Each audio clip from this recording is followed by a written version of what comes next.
नमस्कार class seventh UP board के सभी बच्चों को जय हिंद। तो बच्चों आज हम आप लोगों के लिए वार्षिक परीक्षा 2026 के लिए हिंदी का इम्पोर्टेंट क्वेश्चन पेपर लाए हैं जो कि बच्चों आपके एग्ज़ाम के लिए काफ़ी ज़्यादा इम्पोर्टेंट है। बच्चों ये क्वेश्चन पेपर आपका सभी स्कूलों में यही क्वेश्चन पेपर आ रहा है। तो बच्चों आज हम लोग इस क्वेश्चन पेपर को सॉल्व करेंगे और देखेंगे कि आपके एग्ज़ाम में किस टाइप के क्वेश्चंस पूछे गए थे। तो बच्चों यहाँ पर आपका जो पहला क्वेश्चन है धवल शब्द का अर्थ है। तो बच्चों धवल शब्द का अर्थ क्या है वो यहाँ पर आपसे पूछा गया है। तो बच्चों धवल का मतलब होता है सफ़ेद। क्या होता है? सफ़ेद। तो बच्चों सफ़ेद को हम लोग श्वेत भी कहते हैं। तो यहाँ पर आपका आंसर दिया गया है श्वेत। तो यहाँ पर आपका ऑप्शन नंबर गा वाला करेक्ट आंसर हो जाएगा श्वेत। इसके बाद आपका क्वेश्चन नंबर 2 है पक्षी का पर्यायवाची नहीं है। तो पक्षी का पर्यायवाची नहीं है वो यहाँ पर आपसे पूछा गया है। तो बच्चों पक्षी के जो पर्यायवाची द्विज होता है, खग होता है, पखेरु होता है, ये सभी के सभी आपके पक्षी के पर्यायवाची हैं। यहाँ पर आपसे पूछा गया नहीं, तो यहाँ पर आपका नहीं वाला हो जाएगा सलील। सलील का बच्चों मतलब होता है पानी। क्या होता है? पानी। तो ये आपका पक्षी का तो पर्यायवाची है नहीं, तो यही हमारा ऑप्शन नंबर घ वाला करेक्ट हो जाएगा सलील।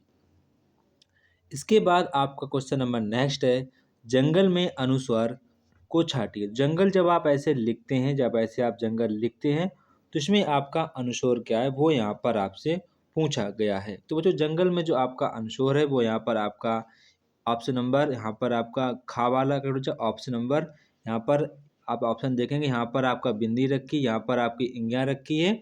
तो यहाँ पर अगर आपका राइट आंसर जो होगा वो यहाँ पर आपका ऑप्शन नंबर का वाला करेक्ट हो जाएगा। ऑप्शन नंबर का यहाँ पर आपका करेक्ट आंसर हो जाएगा। इसके बाद आपका क्वेश्चन नंबर 4 है खुशबू शब्द का सूत्रवर्तनी रूप है। मतलब कि खुशबू शब्द को हम लोग सही रूप से कैसे लिखते हैं। तो जो खुशबू को हम लोग सही रूप से कैसे लिखते हैं वो यहाँ पर आपसे पूछा गया है। तो खुशबू को हम लोग खा खरगोश बनाते हैं। इसके बाद इसमें आपको छोटों की मात्रा, फिर आपको सा बनाना है, फिर आपको बड़ी उक की चढ़ानी मात्रा बाप है। तो इस प्रकार से हम खुशबू को लिखते हैं। वो यहाँ पर आपका ऑप्शन नंबर आपका का वाला करेक्ट हो जाएगा। ऑप्शन नंबर का वाला यहाँ पर आपका सही जवाब हो जाएगा। इसके बाद आपका क्वेश्चन नंबर 5 है वह सर्वनाम का बहुवचन रूप क्या होगा। जो यहाँ पर आपका वह है, वह मतलब केवल एक लोग होता है, तो इसका आपका बहुवचन रूप क्या होगा। बहुवचन रूप क्या होगा? तो वे तो होगा नहीं, ठीक है, वे या वो वे सब। तो वे सब तो होगा क्योंकि इसमें आपका सब भी और वे माने भी कुल होता है, तो ये तो आपका होगा नहीं। वह तो होगा नहीं, वो तो होगा नहीं, तो यहाँ पर आपका क्या केवल होगा वे। क्या होगा? वे। अब कई सारे बच्चे डाउट में रहेंगे कि सर आपने वे सब क्यों नहीं लगाया। देखो यहाँ पर जो आपका वे है और ये आपका सब है, तो वे तो पहले से बता रहा है कि बहुत सारे लोग हैं, तो सब लगाने की कोई आवश्यकता ही नहीं है।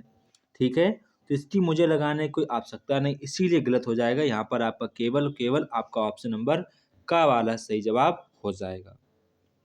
इसके बाद आपका क्वेश्चन नंबर नेक्स्ट है यहाँ पर कह रहे हैं मोहन विद्यालय जाता है। तो मोहन विद्यालय जाता है, इसमें क्रिया बताना। क्रिया का मतलब क्या होता है? काम करना। जैसे कि खाना, पढ़ना, जाना, कुछ भी पढ़ना, सोना, रोना, हंसना, ये सारे काम क्या होते हैं? काम। आप क्रिया करते हैं, उसमें आपकी एक्टिविटी लगती है। तो यहाँ पर मोहन विद्यालय जाता है, तो जाना क्या हो गया? आपकी क्रिया हो गया। तो यहाँ पर आपका गा वाला करेक्ट हो जाएगा जाता है। ठीक है, जाता वाला यहाँ पर आपका करेक्ट हो जाएगा।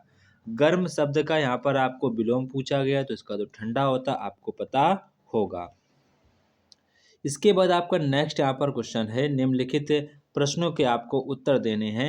मैना और तोता ने जामुन के पेड़ पर क्या देखा था। तो मैना और तोता ने जामुन के पेड़ पर बहुत सारे जामुन देखे थे। इसके बाद आपका नेक्स्ट है मैं इस महान कार्य को अपने हाथ से हुई, यह कथन माधव से किसने कहा था। तो यह कथन माधव से बीरबल ने माधव से कहा था। बीरबल ने माधव से कहा था कि यह जो महान कार्य है, महान कार्य में मैं आपके साथ हूँ। ये किसने कहा था? ये कहा था आपका बीरबल ने माधव से कहा था। तो ये यहाँ पर आपको ध्यान रखना है। ये सभी के सभी जो बच्चों क्वेश्चन हैं इनको आपको अच्छे प्रकार से तैयार करके जाना है। इसके बाद आपका नेक्स्ट है खेतों में हरियाली कैसी फैली है? तो बच्चों खेतों में हरियाली कैसी फैली है? तो खेतों में चारों ओर मनोहक और ताजी हरियाली फैली है। इसके बाद परमार्थ शब्द का यहाँ पर आपको तत्सम शब्द लिखना है। तो परमार्थ का मतलब होता है परमार्थ। क्या होता है? परमार्थ। मैं इसको सही से लिख दे रहा हूँ, परमार्थ, परमार्थ। इस प्रकार से आपको लिखना होगा। राम और श्याम पुस्तक पढ़ते हैं, संज्ञा बतानी है। संज्ञा यहाँ पर आपकी राम और श्याम हो जाएगी। क्या हो जाएगी? राम और श्याम। जो काम करते हैं वो संज्ञा होते हैं। और यहाँ पर जो आपकी पुस्तक हो जाएगी, ये आपकी एक जातिवाचक संज्ञा की संज्ञा है। जातिवाचक ये आपकी संज्ञा है।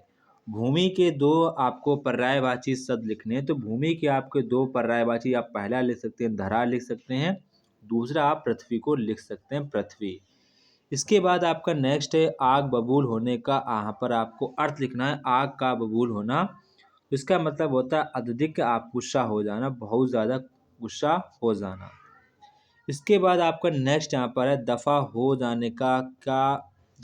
जाने का वाक्य प्रयोग कीजिए। शिक्षक के डांटने पर छात्र कक्षा से तुरंत दफा हो गए। इस प्रकार से आपको वाक्य प्रयोग लिखना है। शिक्षक के डांटने पर छात्र कक्षा से तुरंत दफा हो गए। संज्ञा की परिभाषा आपको एग्जाम्पल सहित देनी है। संज्ञा उस शब्द को कहते हैं जिससे किसी व्यक्ति, वस्तु, स्थान या भाव अवस्था का बोध होता है, उसे संज्ञा कहते हैं। संज्ञा बेसिक रूप से कितने प्रकार की होती हैं आपको पता होना चाहिए। आपको पता होगा तो आप खुद से यहाँ पर आप लिख सकते हैं। ठीक है। इसके बाद आपका नेक्स्ट है दुर्घटना से माइकल पर क्या प्रभाव पड़ा। तो आपका माइकल का जो प्रभाव पड़ा था, वो गंभीर चोट लग गई थी जिससे वह चल फिर नहीं पाता था और जीवन पर निराशा से भर गया था। इस प्रकार से यहाँ पर आपको लिखना है। सज्जन व्यक्तियों की तुलना में हीरे से क्यों नहीं की गई? हीरे से क्यों की गई? यहाँ पर कह जो सज्जन व्यक्ति हैं उनकी तुलना हीरे से क्यों की गई है? सज्जन व्यक्तियों की तुलना हीरे से इसलिए की गई है क्योंकि हीरा अमूल्य और कीमती होता है। ठीक उसी तरह सज्जन व्यक्ति के गुण और विचार समाज के लिए अनमोल होते हैं।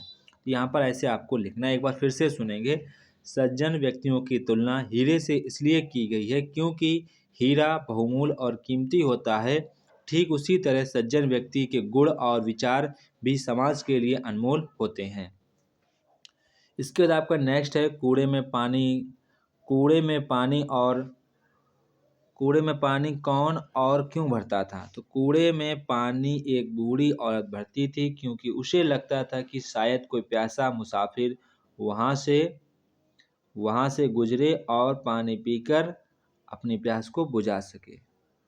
दीर्घ उत्तरीय प्रश्न यहाँ पर आपसे कह रहे हैं कि गाय कुत्ता परिवार। तो गाय कुत्ता परिवार यहाँ पर आपको इनके यहाँ पर एक विषय पर आपको 10 वाक्य लिखने हैं। तो आप किसी भी अब गाय पे लिख सकते हो, कुत्ता पे, परिवार पे। अब 10 सेंटेंस आपको एक प्रकार का निबंध टाइप का यहाँ पर आपको लिखना होता है।